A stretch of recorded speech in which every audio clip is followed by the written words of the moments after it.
Bonjour, je suis Isabella Watt. Et je suis Jeffrey Watt, professeur d'histoire à l'Université du Mississippi. Nous venons de publier avec la librairie Draw les volumes 15 et 16 des registres du consistoire de Genève à l'époque de Calvin. Nous travaillons depuis longtemps à ces registres, à l'édition critique de tous les 21 volumes de registres du consistoire qui datent du temps du réformateur Jean Calvin. Composé des pasteurs des anciens de l'Église, le consistoire était une espèce de tribunal des mœurs, créé et dominé par Calvin lui-même. Ces registres sont d'une importance capitale pour ceux qui s'intéressent au lien entre l'histoire religieuse et l'histoire sociale. Ce tome, comme tous les précédents, est destiné aux spécialistes de l'histoire de la Réforme et de l'histoire de Genève. Ces éditions devraient attirer en particulier les lecteurs qui s'intéressent à l'histoire de la discipline dans les églises réformées issues de la réforme protestante du XVIe siècle en Europe. La mise en vigueur de la discipline a été vraisemblablement l'effet social le plus important de la réforme protestante et de la réforme catholique. Et la plupart des historiens conviennent que les réformés donnaient bien plus d'importance à la discipline que les catholiques et les luthériens. Dans ces éditions, on trouve la transcription du texte des procès-verbaux, accompagnée par des annotations fort détaillées qui identifient la plupart de ceux qui comparaissent devant ce tribunal. Les annotations décrivent aussi les déroulements de toutes les procédures et, le cas échéant, les sentences rendues par les autorités laïques du Petit Conseil. Nous avons publié les volumes 15 et 16 dans un seul tome parce que tous les deux se réfèrent à l'année 1559.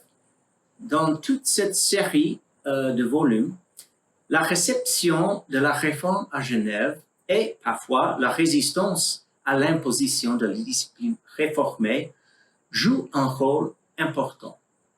Pour ce qui concerne ce dernier tome, il est à noter qu'en 1559, Calvin et le consistoire rencontrent quelques Italiens attirés par les idées de Michel Servet contre le dogme de la Trinité. L'on a d'ailleurs la forte impression qu'au grand déplaisir de Calvin, certains Genevois qui se rendent brièvement en Savoie ou bien en France ne se gênent pas de passer des sermons à la messe et de la scène à l'Eucharistie selon l'endroit où ils se trouvent. Le rôle pédagogique du consistoire augmente en 1559. Dès la création du consistoire, Calvin et ses associés ont toujours donné beaucoup d'importance au catéchisme, mais les actions contre les jeunes gens qui ne fréquentent pas les leçons pour améliorer leur instruction en matière de religion deviennent nombreuses seulement à partir de cette année. Remarquable est aussi le divorce pour abandon accordé à Galeas Caracciolo, marquis de Vico et petit-neveu du pape Paul IV, puisque sa femme refuse de quitter l'Italie pour le rejoindre à Genève. La façon dont le consistoire traite une orpheline âgée d'à peine 13 ans et engagée comme servante domestique heurte énormément la sensibilité moderne, puisqu'elle insiste que son maître l'a prise à force, mais le consistoire ne s'apitoie pas et l'exclut de la scène en la renvoyant devant le Petit Conseil qui la condamne à la prison. Pourquoi nous avons choisi de publier avec Draw? La librairie Draw a toujours eu une excellente réputation dans le domaine des livres d'érudition.